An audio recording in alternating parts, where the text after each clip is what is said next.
Bom, assim como foi aí no governo de Jair Bolsonaro, a política de segurança pública nacional será um dos pilares do futuro governo de Lula. Segundo especialistas, há muito espaço para melhorar a segurança no país. Confira na reportagem de Daniel Lian.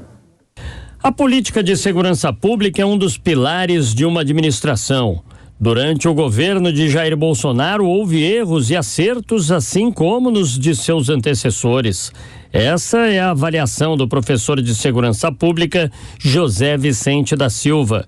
De acordo com ele, ainda há um espaço expressivo para melhora no quadro atual. Nós tivemos uma piora na região do Nordeste e na região amazônica nos últimos anos. O Brasil como um todo, ele tem uma média muito comprometida, porque você tem um péssimo resultado no Amazonas, por exemplo, passado, mas teve um ótimo desempenho em São Paulo, que tem uma grande população.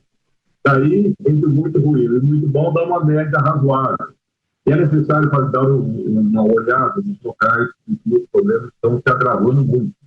Nós temos ainda uma fortíssima influência de facções atuando em muitas regiões, como o Nordeste, a região de Fortaleza, por exemplo.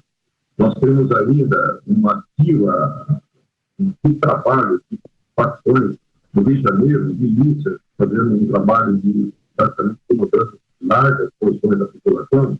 O analista de segurança Alessandro Visacro entende que em 4 ou 8 anos, período de um mandato e até com uma reeleição, é um tempo pequeno para a implementação de políticas públicas. Por isso, a necessidade de uma visão de longo prazo. Ele indica que, devido a esse cenário, o Brasil registra números semelhantes aos de guerras. O Brasil apresenta índices de violência. Se a gente pegar, por exemplo, vou pegar um deles aqui, a questão da vitimização policial. Se a gente pegar números do Rio de Janeiro, são números que surpreendem. São números que são assim, você comparar com outros conflitos ao redor do mundo e em diferentes momentos da história, você fica realmente surpreso com a questão da vitimização policial. Você vai ver no Rio de Janeiro, tem um estudo robusto sobre isso. No estado da Paraíba também tem alguns estudos relevantes acerca de vitimização policial, mas a análise isenta desses números é bastante chocante, é bastante preocupante.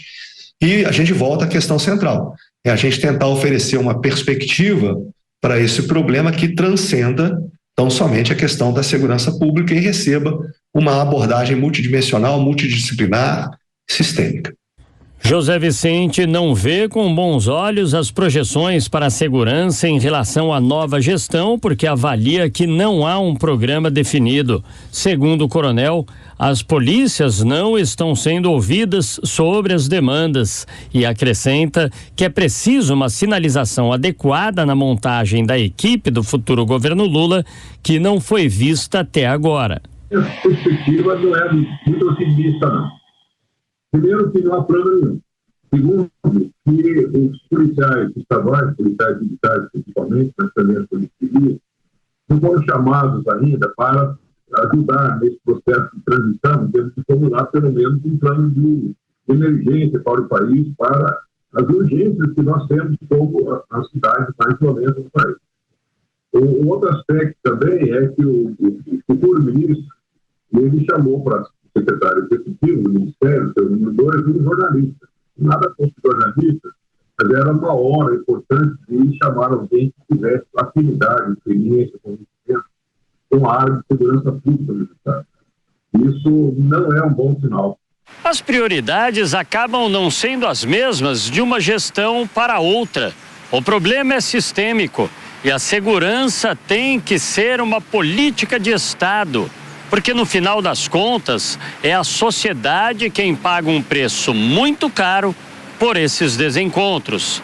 Então essa questão do horizonte temporal, dos viés ideológicos que essa alternância de poder inevitavelmente traz, mas é importante que a sociedade nacional, porque isso não é um problema de governo, é um problema do Estado, é um problema da sociedade. É importante que a sociedade abdique de uma discussão centrada majoritariamente em premissas ideológicas e principalmente porque São modelos que têm se mostrado perspectivas ideológicas, tanto em um extremo quanto em outro, que já se mostram anacrônicas, que são perspectivas ideológicas de uma sociedade industrial, uma sociedade do século XX, que já se mostra obsoleta. Alessandro Visacro enumera os fatores por onde tem que passar o desenho da segurança pública: reduzir o número de mortes violentas, ter controle territorial contra organizações criminosas, coibir a expansão de facções e impedir a proliferação de crimes cibernéticos. Ele diz ainda que é preciso minimizar os efeitos danosos da situação carcerária brasileira. Constantino, dentro da área de segurança pública, que será aí um dos pilares do governo Lula, qual deve ser a prioridade dessa pasta? Olha, a prioridade deve ser isso que a gente escutou do especialista, mas com certeza o novo governo vai à contramão. Por exemplo, é um governo que já fala em humanizar as prisões, mas criminaliza opiniões. Né? É um governo, um partido, né, que sempre esteve alinhado a bandidos. Né? A verdade é essa, o Lula e o PT protegeram Cesare Battisti, ele sim, um terrorista, né, um criminoso, assassino. Sempre acharam justificáveis os métodos de invasores de propriedade como o MST ou o MTST do Boulos. Então, o que esperar de um governo que tem uma certa simpatia pelos bandidos e demoniza a polícia? Né? Que é obcecado com a questão da letalidade policial. Bom, o que dizer de um presidente eleito, repito, que consegue subir favelas dominadas pelo tráfico de drogas sem polícia, sem colete, sem carro blindado, mas não consegue estar com o povo, né, sem a proteção da polícia. Então, o que nós podemos esperar é isso, é o agravamento da questão da segurança pública. Tivemos aí um lapso, né, uma redução de criminalidade, de homicídios durante o governo Bolsonaro, e agora a tendência deve voltar ao que era desde sempre no Brasil.